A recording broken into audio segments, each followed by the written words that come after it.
Médecins, archéos, scientifiques me contactent de plus en plus pour avoir des réponses, pour avoir des pistes.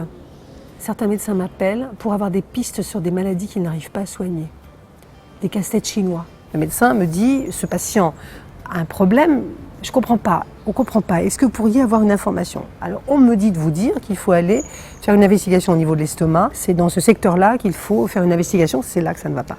Merci beaucoup, je vais regarder. Effectivement, souvent, ça débloque des situations. Des historiens, beaucoup d'historiens aussi, sur des énigmes historiques qui les rendent fous, où ils voudraient un peu avancer sur la chose. Et ça, c'est vraiment très très intéressant. Parce que, alors c'est pas toujours politiquement correct, c'est ça le problème.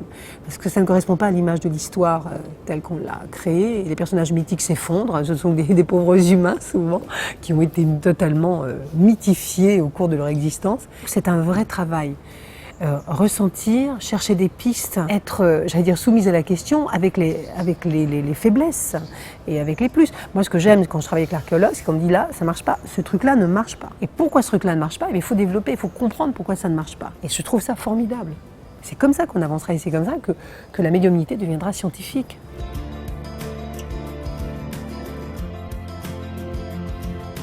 Jeanne d'Arc, je ne suis pas celle qu'on dit que j'ai été. Et en fait, ça rejoint effectivement le travail qu'ont fait deux historiens qui m'ont contacté à la suite.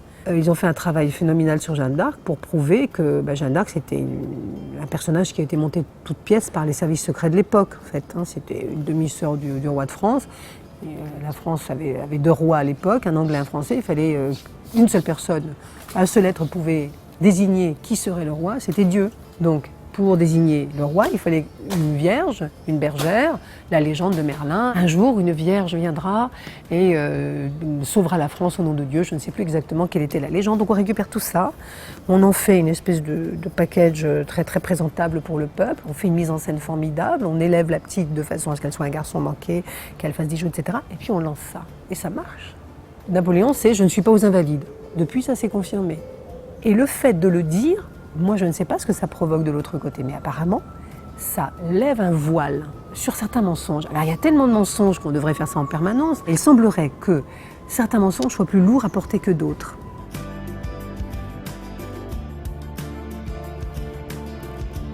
Quand on passe de l'autre côté, on est prisonnier d'une chose, de soi.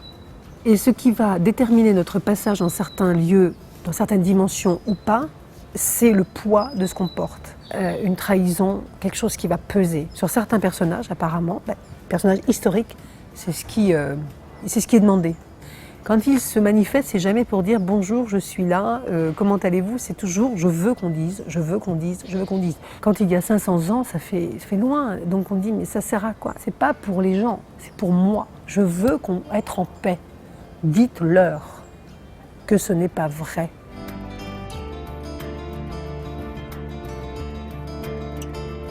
Il y a des personnages historiques, il y a des personnages de la littérature que j'aurais tellement voulu avoir en communication et que je n'arrive pas à avoir. Et un jour, j'ai demandé, je voudrais communiquer avec Chopin. Et on m'a répondu, et quoi encore? Je me suis dit, mais pourquoi pas? Et on m'a répondu, est-ce que tu crois, si demain tu voulais communiquer avec Obama, il te prendrait au téléphone? Eh ben non, c'est sûr. Eh ben c'est pareil ici. Il y a des gens qu'on peut rencontrer, il y a des gens qui viennent à vous, et puis il y a des gens qui ne viendront pas parce qu'ils sont occupés, parce qu'ils sont dans d'autres sphères, d'autres mondes, qui ne vous connaissent pas. Pourquoi? Parce que ce qu'on émet comme onde, comme vibration, ne correspond pas à leur onde, à leur vibration. Donc on ne rentre pas en communication.